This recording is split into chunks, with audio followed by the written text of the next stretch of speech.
عزيزة بنت إبليس هو اسم أطلق على عزيزة السعداوي محمد. هي من محافظة الإسكندرية. بتبدأ واقعتها في 1980. ارتكبت فعلا جرائم يعجز الشيطان نفسه عن ارتكابها. خطفت عدد كبير من الأطفال، ولكن هنتكلم عن 3 أطفال اللي هم أثاروا حالة من الرعب والفزع. بنتكلم عن 1980 في محافظة الإسكندرية. الأهالي هناك يا محمد في الفترة دي لما اتجوزت كان عندها 17 سنة. الناس كانت باصة في حال بعضها. إمم. بعد ما اتجوزت ما بتخلفيش ليه؟ عاوزين نفرح بابنك أو بنتك.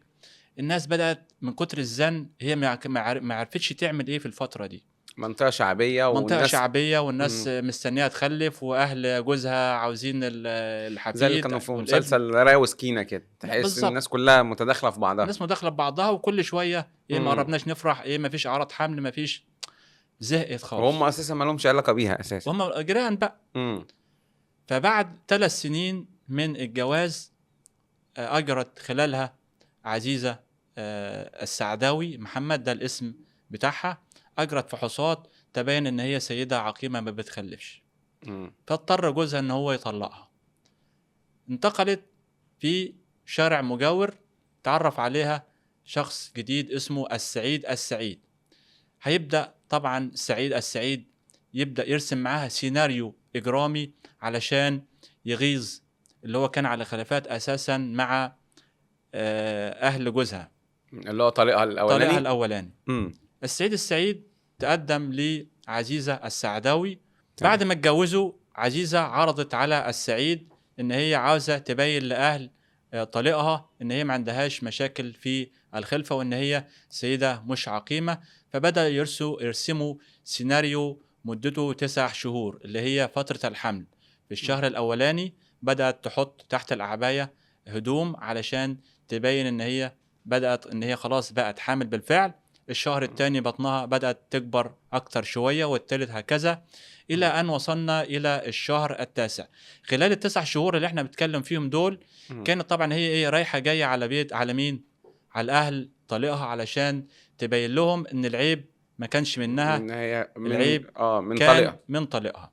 وبالفعل طبعا أهل طليقها بدأوا يستغربوا إزاي، ما هي عملت تحاليل، والتحاليل أثبتت إن هي عقيم، ودلوقتي هي بتمشي قدامنا وهي حامل. حامل. إمم. يبقى كده المشكلة فين؟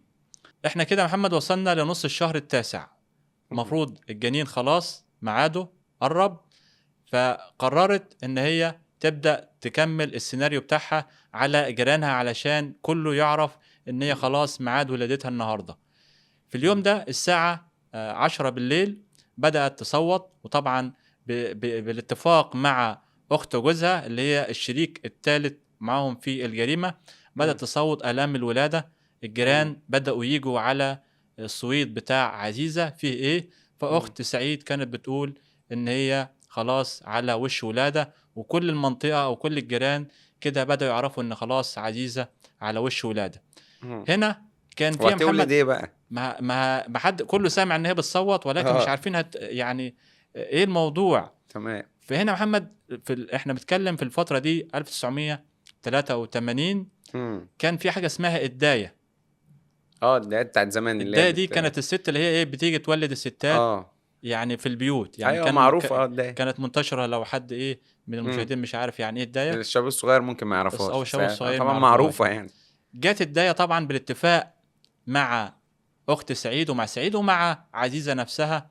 اهم. ادوها قرشين وقالت انت برضو هتشيعي في المنطقة ان عزيزة بتولد، بس لازم تروح المستشفى، تمام. حالتها خطر ولازم إمم. ننقلها المستشفى.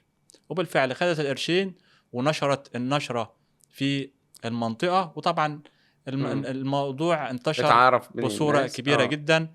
راحت عند الداية في بيتها، غيرت هدومها، إمم. لبست لبس بالطو. الداية برضو يعتبر شريكة معاهم في الموضوع، ان هي رسمت السيناريو معاها. إمم. خدتها خلاص، هي اتحملت على اخت سعيد وعلى الداية، وقدام الناس رايحة المستشفى. تمام. راحت بيت الداية وبدأت تغير في شارع الجواهر هناك، إمم. وغيرت هدومها ولبست ايه البلطو اللي هي تخش بيه المستشفى.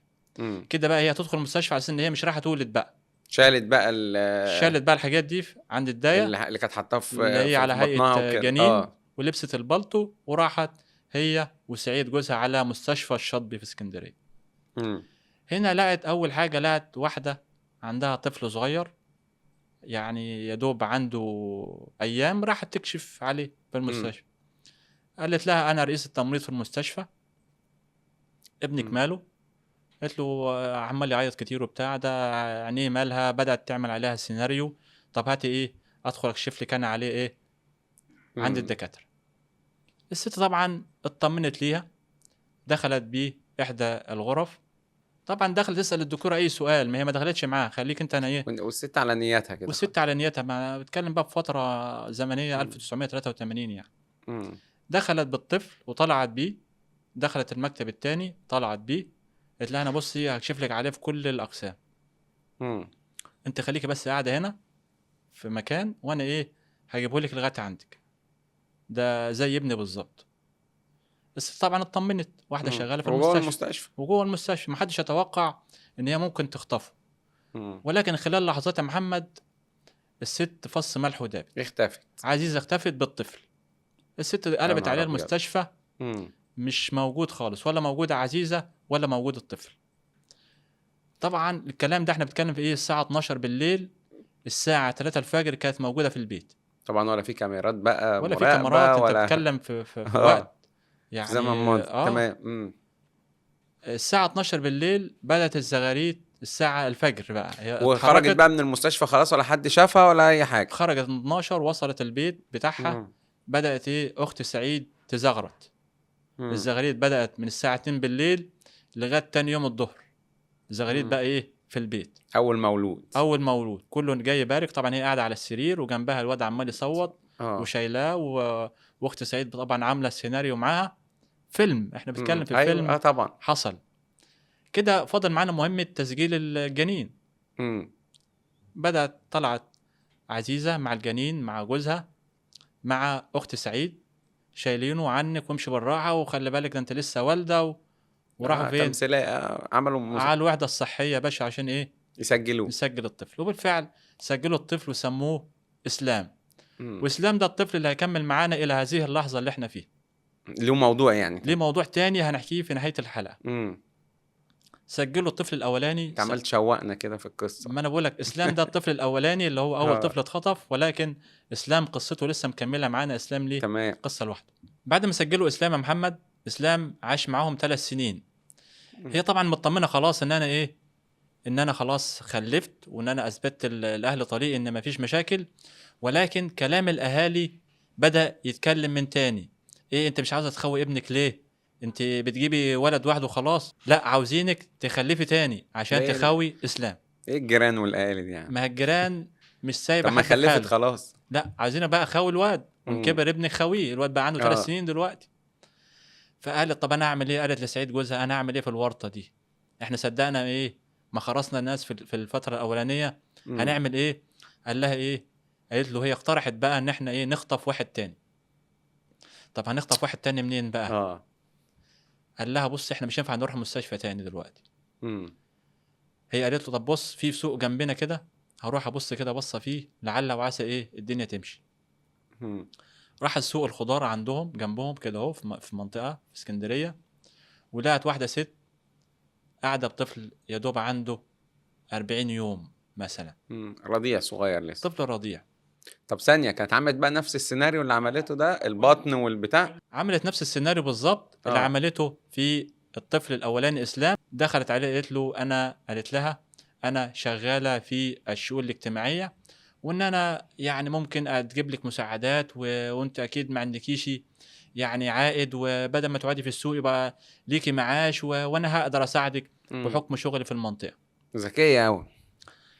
بالفعل هي ذكيه، ما احنا بنقول بنت ابليس، هي مم. الابنه الكبرى لابليس. قدرت بالفعل ان هي تقنع الست، ولكن هنا ما خدتش الطفل ومشيت بيه زي ما عملت في المستشفى. راحت مع الست للبيت مم.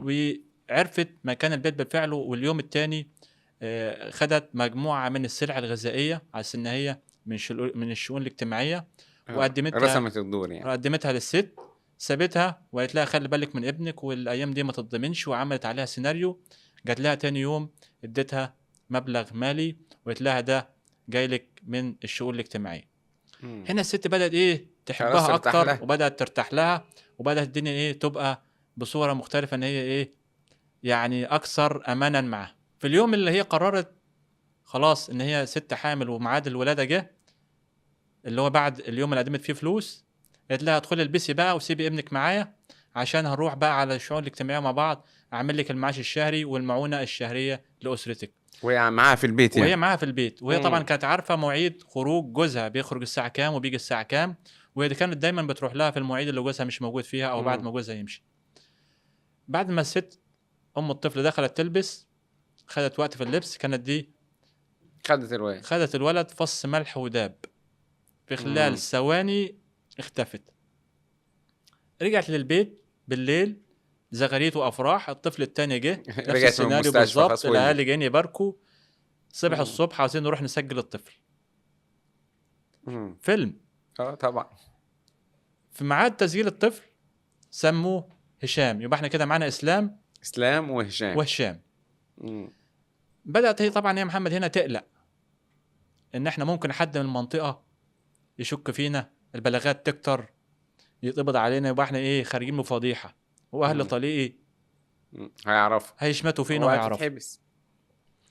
فجوزها قال لها ايه، جوزها سعيد قال لها احنا ايه نسيب البيت ونخلع من المنطقه دي خالص، واحنا كده كده معانا ولدين وهم ونتربوا في خيرنا وايه ونشوف المنطقه خالص. باعوا البيت لواحده اسمها شمعه، مم. وشمعه دي محور الحديث معانا لان دورها مهم في الفتره اللي جايه.